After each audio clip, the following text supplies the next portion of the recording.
os objetivos com esse vídeo aqui são que a gente consiga entender o que são reações de substituição nucleofílica, como ocorrem, ou seja, os mecanismos relacionados com essas reações, assim como os fatores que afetam a velocidade de uma reação de substituição nucleofílica.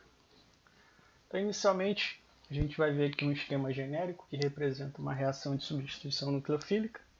Então, aqui como reagente nós temos uma espécie que a gente representa como NU, que seria o nucleófilo.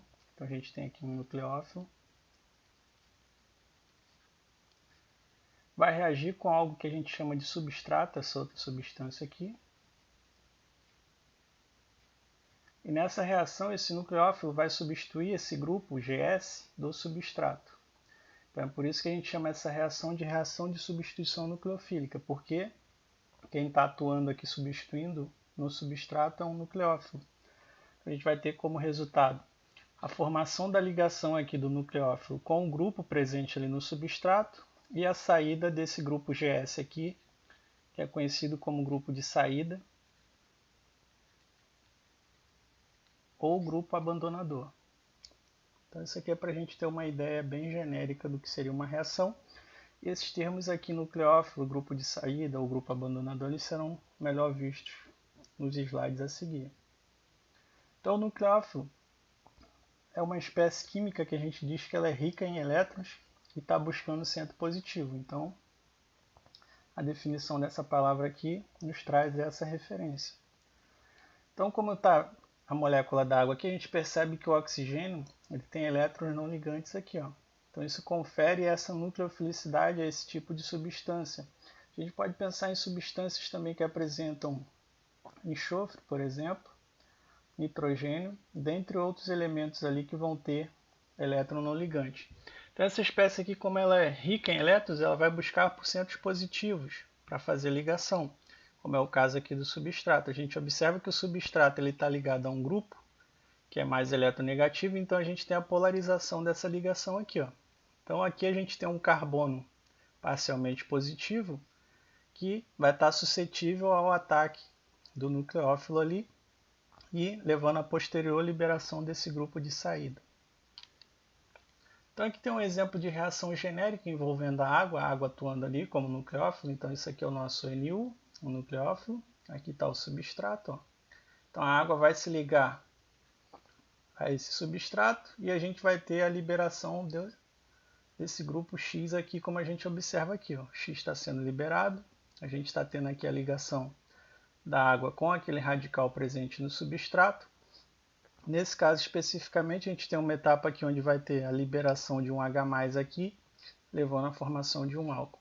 Então a gente observa aqui claramente a ligação entre nucleófilo e aquele grupo R que estava presente ali no substrato. Então o grupo de saída, como a gente viu, que estava representado anteriormente como GS, lembrando que o substrato a gente representou dessa forma aqui um grupo R qualquer, e o GS que é o nosso grupo de saída. Então esse grupo de saída aqui, para que ele seja liberado e a reação inversa ela não ocorra numa extensão que vai diminuir tanto o rendimento da nossa reação, ele precisa ser uma base fraca. Então a gente observa que os halogênios, quando eles estão presentes aqui no substrato, eles têm essa propriedade de formar bases fracas. Então geralmente a gente vai trabalhar aqui com haletos de alquila. Geralmente a gente vai estar trabalhando com haletos de alquila, porque a gente tem a presença ali de halogênios que vão ser liberados de uma forma a favorecer esse tipo de reação devido às bases desses halogênios serem fracas. Quais são os mecanismos? Como que essas reações ocorrem? Né? Os mecanismos possíveis aqui que a gente vai abordar são dois. Um que a gente chama de SN1, seria uma reação unimolecular. A gente vai entender isso melhor quando ver a etapa determinante da velocidade dessa reação, a gente vai conseguir compreender melhor isso aqui. Então nesse caso aqui, nesse tipo de reação, o grupo de saída ele deixa o substrato antes da entrada do nucleófilo. Então vou representar aqui em cima. Ó. Então aqui teria o primeiro caso, o nucleófilo vai reagir ali com o substrato, que a gente viu que era aquele RGS. Então antes do nucleófilo fazer o ataque aqui, a gente vai ter o seguinte, ó, vai ter a liberação do grupo de saída, levando à formação do R positivo ali, que a gente chama de um carbocátion, que a gente vai ver no próximo slide, ou nos próximos. A gente tem a formação do carbocátion, o grupo de saída ali vai sair com carga negativa, e agora esse nucleófilo, que é rico em elétrons, como a gente já viu, vai atacar esse carbocátion aqui, levando à formação da ligação NU-R. Então esse aqui é o primeiro caso, primeiro exemplo de mecanismo. O outro mecanismo seria o SN2, aqui está errado corrigindo aqui, ó. Outro mecanismo é o SN2 e o grupo de saída ele deixa o substrato ao mesmo tempo da entrada do nucleófilo. Como que isso seria?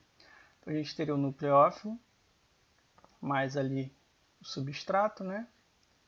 Então o nucleófilo vai se ligar ao substrato no mesmo tempo em que essa ligação aqui vai sendo quebrada. Então a gente passa por um intermediário que a gente vai ver depois, mas no final a gente tem a obtenção também desse tipo de ligação aqui. Ó. Uma coisa importante da gente ter em mente é que esses tipos de mecanismos aqui eles vão estar relacionados com o tipo de substrato que a gente trabalhar, assim como condições da reação também elas vão estar envolvidas com o mecanismo que a gente vai ter ali como uma possibilidade. Então, continuando aqui, a gente vai ver primeiro o mecanismo da reação SN1. A gente observa aqui o substrato, está aparecendo aqui. Vai ocorrer aquela quebra da ligação liberando o grupo de saída. Isso aqui seria o carbocátion. Essa espécie aqui é o carbocátion. Então passa por essa etapa. A etapa que determina a velocidade desse tipo de reação está aqui, ó, a velocidade vai ser igual a uma constante de velocidade vezes a concentração do substrato elevado a 1 aqui, né? Então só o substrato ele vai participar dessa etapa determinante da velocidade, ou seja, o nucleófilo não tem relação com a etapa determinante da velocidade. Esse tipo de mecanismo ocorre via formação de carbocátion, como eu falei para vocês. Então voltando aqui, ó, a gente tem aqui o substrato, aqui está o grupo de saída, ó.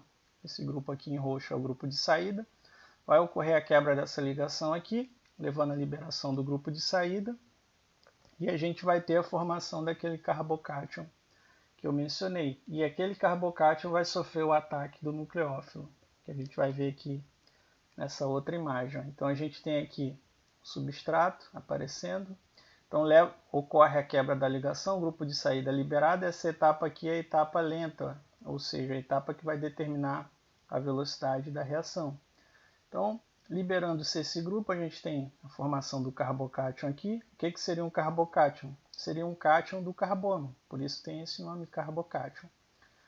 Então, tendo a formação do carbocátion, a gente vai perceber aqui, ó, que vai ocorrer o ataque do nucleófilo. Nesse caso aqui específico é a água. A gente observa a água atuando como nucleófilo ali, se ligando ao carbocátion. Então essa etapa aqui é a etapa rápida. E a gente observa como no final aqui a produção desse intermediário que vai sofrer desprotonação, como a gente viu anteriormente, levando à formação de um álcool. Isso aqui é mais para a gente compreender como que ocorreria esse tipo de mecanismo SN1. A gente vai ver no próximo slide ali um diagrama de energia. Ó. Então aqui a gente tem energia versus, aqui a gente tem entalpia, né, como energia versus caminho da reação. Então aqui a gente tem a curva, né, que representa esse processo. Então a gente observa aqui um máximo de energia nesse ponto aqui. Ó. Então a gente vai entender que ele corresponde. Então aqui a gente tem o substrato inicialmente, vai ocorrer a quebra dessa ligação, como a gente já viu anteriormente, levando à liberação do grupo de saída. Então aqui a gente tem o grupo de saída. Quebrou isso aqui, o patamar de maior energia, patamar de maior energia vai ser esse aqui em cima. Ó. Então a gente vem, vai ocorrendo aqui, vai no curso da reação. Quando a gente chega nesse patamar mínimo aqui em relação àquele topo ali, a gente vai ter formação do carbocátion com a geometria planar. Então a gente tem uma geometria trigonal plana aqui, carbocátion. Então agora o nucleófilo vai promover o ataque. Então a gente vai seguindo aqui na reação. Nesse outro patamar aqui de maior energia, o segundo aqui, né, menor um pouquinho do que o anterior, a gente tem o início da ligação entre nucleófilo e ali o carbocátion, e no final da reação a gente tem a formação do álcool aqui especificamente, e aqui em cima está representada essa reação, que foi mostrada ali a questão energética dela. Então, a gente tem aqui a hidroxila como nucleófilo, agindo nesse haleto de alquila aqui, né? A gente tem aqui um haleto de alquila, e a hidroxila vai substituir o grupo de saída, que nesse caso aqui específico é o cloro.